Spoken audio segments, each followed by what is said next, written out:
Hi. Okay. Anyway, so that was Natasha Atlas, and she put a spell on us. Natasha, I love you, but one song at a time.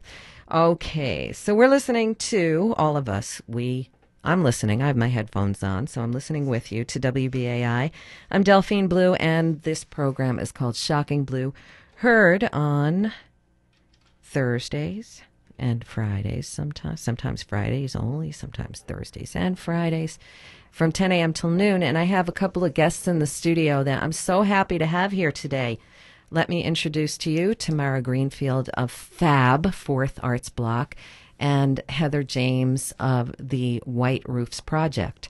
And hello, how are you? Great. Thank you for having us. Oh, well, I love Fourth Arts Block, and, because I live in the East Village, I run into Tamara from time to time, and I'm always, sort of trying to keep track of what's going on the block.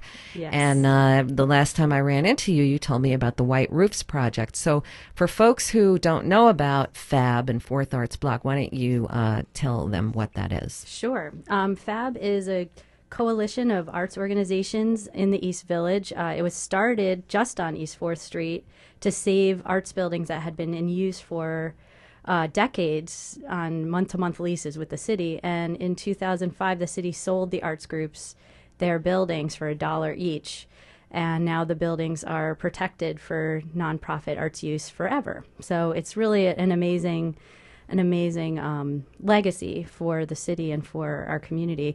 And then since then, we've also started to expand our network to arts organizations throughout the East Village and Lower East Side. So we now have 24 different arts organizations, mostly theaters and dance companies that are in our membership that we work with to help raise visibility and support them in creating work and getting the word out about what they're doing. And then also thinking of creative ways to support each other. And they reside in those buildings on 4th Street. Yeah, 4th Street is a crazy, dense block with just stacked studios and theaters and film studios right on top of each other. Most of the time, people have no idea how much incredible stuff is happening inside those buildings. So it's, besides that, there's also low-income housing that was protected, is all under a housing trust. And then there's small businesses on the ground floor, which are, they're getting kind of subsidized or lower rents often just to support.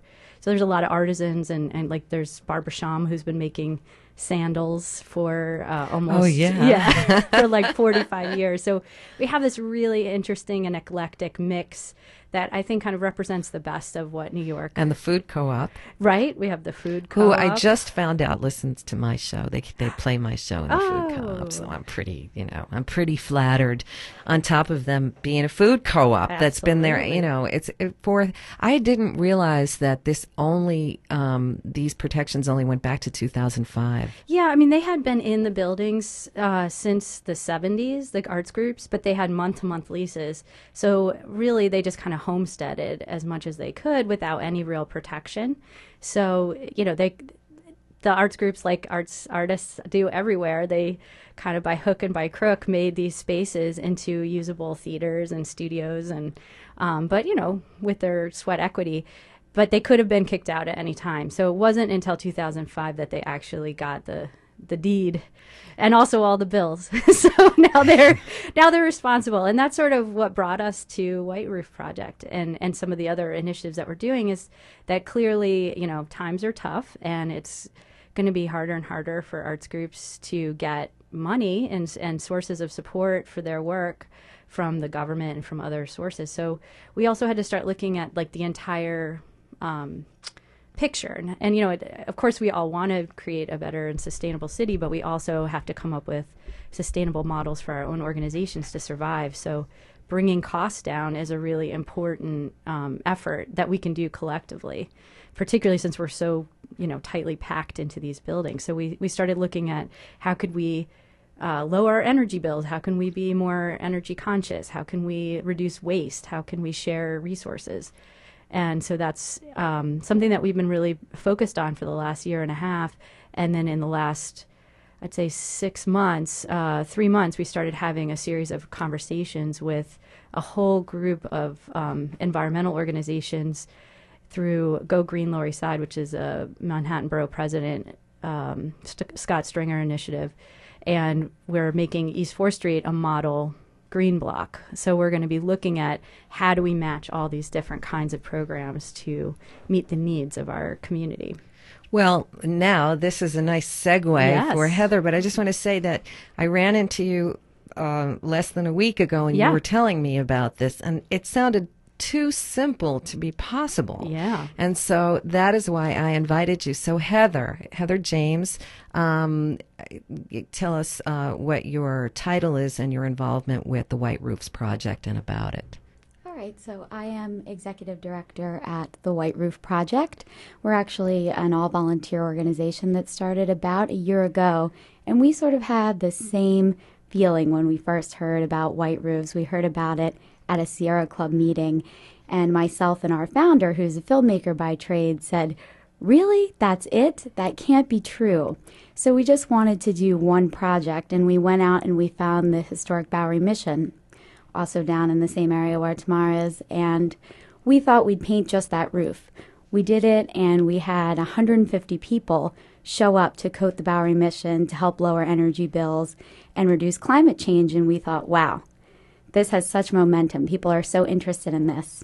And so we decided to incorporate and become a nonprofit, and that's what we are now.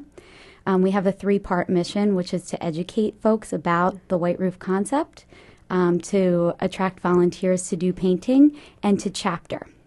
Okay, so educate us about what I mean. It's folks, you're not going to believe it's crazy simple. It's amazing. It is a very simple concept. So basically we call it a white roof paint, but in fact it's a coating that looks very much like paint, but it's a little thicker. It's 90% solar reflective, and you put it on a roof, and the roof stays a lot cooler, up to 100 degrees cooler on the surface, which in turn keeps the building temperature cooler and means that people aren't cranking up their air conditioning when it's hot because they're not combating so much heat inside that building. A traditional black tar roof is a really bad idea.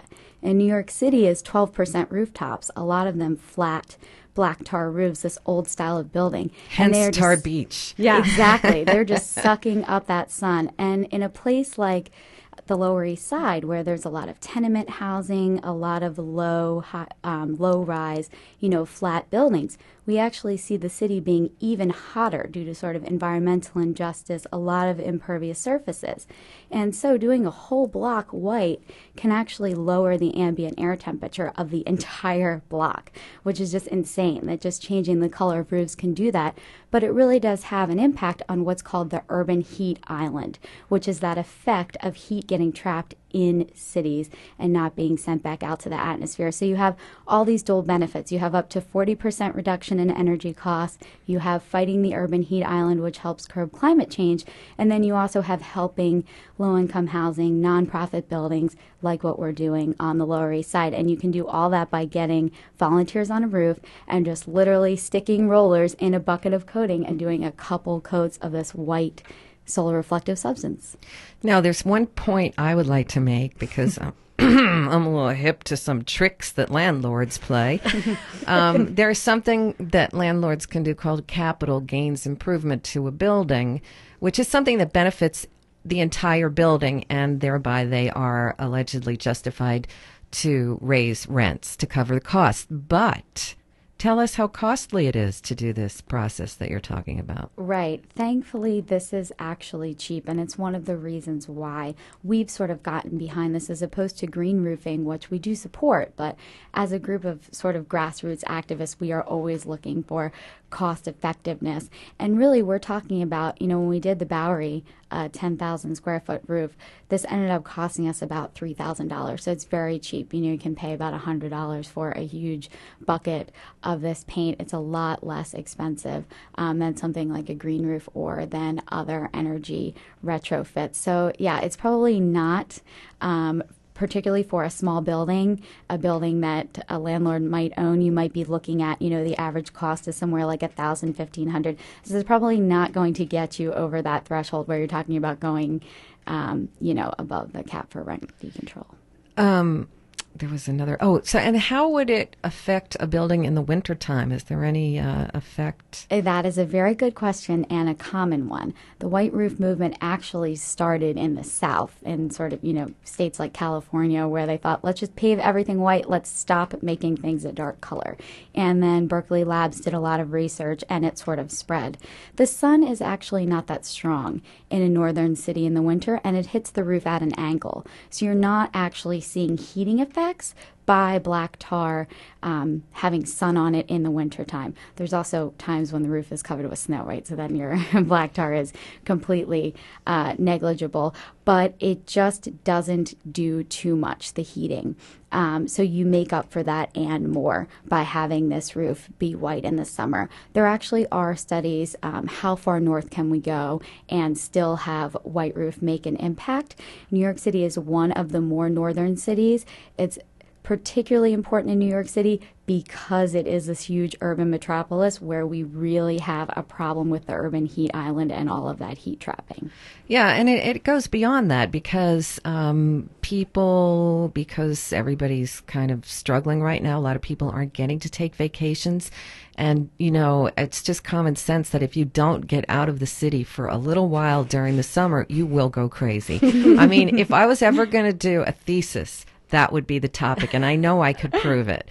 So, anything to improve, being here, in the summer months, it's a pretty great thing. So this is a music program, so I have to get back to music because that's the main event. But I just want to, I thank you so much for sharing this information. And you have an event coming up, a roof painting that you need volunteers for. Isn't that correct? Yes. So we're going to be painting about 35,000 square feet of roof Sunday, August 21st, and Monday, August 22nd. I think we're pretty well subscribed for the Sunday, as you might expect, but we would absolutely welcome and encourage anyone who can come out on that Monday to volunteer for this. And as also, White Roof Project has many other projects that they help organize volunteers for. So if you can't do this event, then there's lots of other opportunities, and you can find their information. Do you want to give your website? We have a very simple sign-up form on our website, which is just www.whiteroof project.org. You can click on the Paint a Block tab to join us with Fourth Arts Block, or you can click on the Volunteer Now tab to join us at our other project. And just quickly, what's Fourth Arts Block got coming up in terms of arts? Don't you have a festival? We have so much coming up. It's a little bit crazy. But we have Fringe on 4th. We're going to be closing down 4th Street for actually that same weekend. And you can come and just hang out on the street, and there'll be pop-up performances by the Fringe Festival.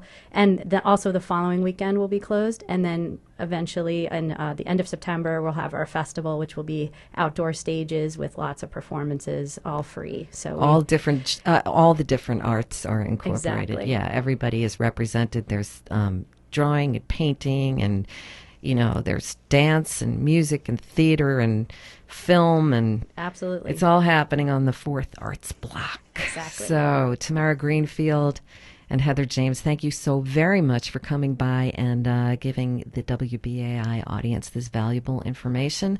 And good luck. May you win the lottery. Thank you.